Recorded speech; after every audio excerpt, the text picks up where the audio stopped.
ఈరోజు జీవితంలో ఒక అద్భుతమైన రోజు. మీ అందరి మధ్యలో ఆ ప్రేమ అనురాగాల మధ్యలో, అలాగనే మన అందరికీ పెద్ద అయిన బిషప్ గారు, మన ప్రకాశం గారు వారి చేతితో కేక్ కట్ చేయడం, ఈ యొక్క క్రిస్మస్ వేడుకల్లో పాల్గొనడం చాలా అద్భుతంగా ఉంది.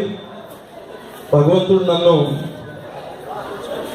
ఎన్నుకున్నాడు ఈ యొక్క పండగలో మీ అందరితో పాల్గొనడానికి అని నేను పూర్తిగా నమ్ముతున్నాను.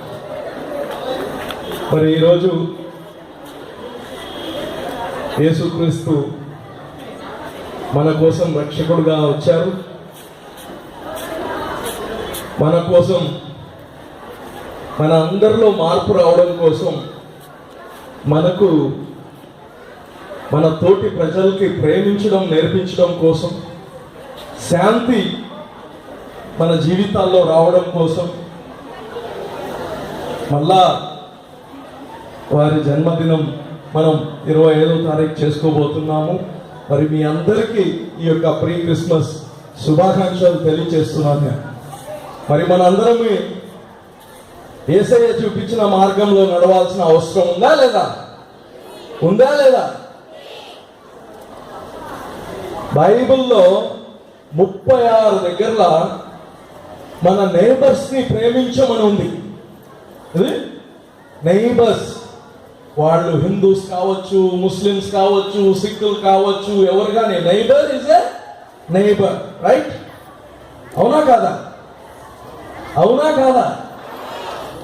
యేసయ్య మనకు నేర్పించింది ఏంటంటే, love your neighbours as if you love your self.